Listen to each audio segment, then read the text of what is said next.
और सीजफायर बढ़ाने के ऐलान पर बोले शहबाज ट्रंप का शुक्रिया। शहबाज शरीफ की तरफ से कहा गया, ट्रंप ने हमारी गुजारिश स्वीकार की है। आसिम मुनीर और मेरी ओर से शुक्रिया। उम्मीद है दोनों पक्ष युद्ध विराम का पालन करेंगे।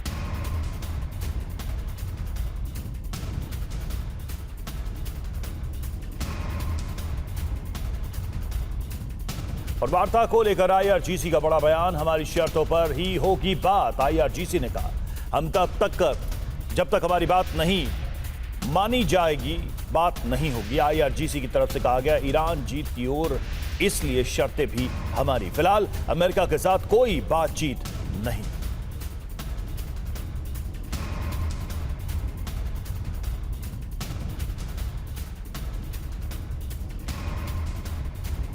अमेरिका का दावा है कि चीन से ईरान को हथियारों की सप्लाई हो रही है और इसके लिए ईरानी कंटेनर शिप का इस्तेमाल किया जा रहा है। 3 दिन पहले ही ट्रंप ने कहा था कि चीन ने आश्वासन दिया है कि ईरान को हथियार नहीं दिए जाएंगे, लेकिन अब दावा है कि 19 अप्रैल को जब्त किए गए जहाज से हथियार बनाने के काम आने वाले उपकरण मिले। सवाल यह है कि अमेरिकी नाकेबंदी के दौरान भी क्या चीन के हथियार ईरान पहुंच रहे हैं। इस रिपोर्ट में जानिए, चीन कैसे ईरान की मदद के लिए ऑपरेशन डार्क चला रहा है। कि ईरानी जहाज पर चीन से भेजे गए मिसाइल केमिकल्स लदे थे, जो ईरान के बैलिस्टिक मिसाइल प्रोग्राम के लिए जा रहे थे। ईरानी जहाज पर सोडियम परक्लोरेट, अमोनियम परक्लोरेट होने का शक है। सोडियम परक्लोरेट को रासायनिक प्रक्रिया के बाद अमोनियम परक्लोरेट में बदला जाता है। Ammonium perchlorate solid missile fuel के लिए जरूरी है, जो मिसाइलों और रॉकेट्स को उड़ान के लिए थ्रस्ट देता है। आमतौर पर मिसाइल के फ्यूल का 70% हिस्सा इसी से बनता है। जनवरी 2025 में भी ईरान को चीन से सोडियम परक्लोरेट की बड़ी खेप मिली थी। ये 2 जहाजों MV कोलबान और MV जेरान से ईरान के बंदर अब्बास पोर्ट पहुंचा था। दोनों जहाज चीन के ताइकांग पोर्ट से निकले और लगभग 3 हफ्ते की यात्रा के बाद बंदर अब्बास पहुंचे थे।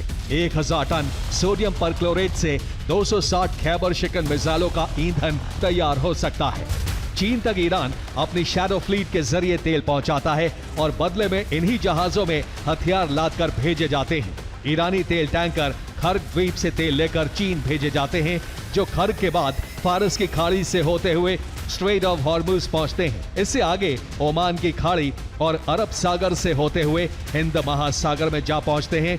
वहां से मलक्का स्ट्रेट पार करके मलेशिया के पास तक पहुंचते हैं, जहां मलेशिया के जोहोर समुद्री क्षेत्र में ईरानी टैंकर से ऑयल शिफ्टिंग होती है। चीन के टैंकर में तेल शिफ्ट किया जाता है, जिस पर इंडोनेशिया या फिर मलेशिया का फ्लैग लगाया जाता है, जहां से शैडो फ्लीट को साउथ चाइना सी से चीनी पोर्ट तक पहुंचाया जाता है। फिर शेनज़ेन पोर्ट पर तेल उतारा जाता है। शेनज़ेन पोर्ट से हथियारों के लिए इस्तेमाल होने वाले उपकरण लादे जाते हैं। टॉस्का का रूट ऐसा ही था। ये चीन के ताइकांग पोर्ट पर रुका, यहां से कुछ केमिकल रखे गए। इसके बाद ये गाओलान पोर्ट पहुंचा, जहां से सैन्य उपकरण रखे गए। और 39 दिन के युद्ध के दौरान पूरी दुनिया ने ईरान के मिसाइल और ड्रोन शक्ति देखी। ईरान ने बता दिया कि अमेरिकी डिफेंस सिस्टम को पूरी तरह से रोकना असंभव है, जिससे न सिर्फ अरब देशों में भय है, बल्कि अमेरिका और यूरोप की कंपनियों को भी अब अमेरिकी सुरक्षा कवच पर भरोसा नहीं रहा। रिपोर्ट्स में दावा है कि मध्य पूर्व में मौजूद तेल कंपनियों ने अब नए ठिकानों की तलाश शुरू कर दी है, जो अमेरिका के लिए सबसे बड़े झटके के तौर पर माना जा रहा है। कि पश्चिमी तेल कंपनियां अरब से दूर व्यापार के अवसर तलाश रही हैं। इसकी बड़ी वजह ईरान और उसकी सेना का डर बताया गया है। रिपोर्ट में दावा है कि एक्सॉन मोबिल, शेवरॉन और अन्य बड़ी ऊर्जा कंपनियों ने नए तेल और गैस क्षेत्रों की खोज तेज कर रही हैं। ऐसे क्षेत्र जो ईरान से जुड़े खतरों से कोसों दूर हैं। एक्सॉन ने हाल ही में नाइजीरिया के गहरे समुद्री तेल क्षेत्रों में $24 बिलियन के निवेश की योजना पेश की है। शेवरॉन ने भी वेनेजुएला में अपना कारोबार बढ़ाने पर काम तेज कर दिया है। ब्रिटिश पेट्रोलियम ने नामीबिया के तटों पर तेल ब्लॉकों के शेयर खरीदे हैं और फ्रांसीसी कंपनी टोटल एनर्जी ने तुर्की के साथ एक गैस समझौते पर हस्ताक्षर किए हैं, जिसके मुताबिक वो गैस के नए भंडारों की तलाश करेगी। एक्सॉन मोबिल के कतर की LNG में 80% शेयर हैं और शेवरॉन के इराक और इजराइल में 15% की हिस्सेदारी है।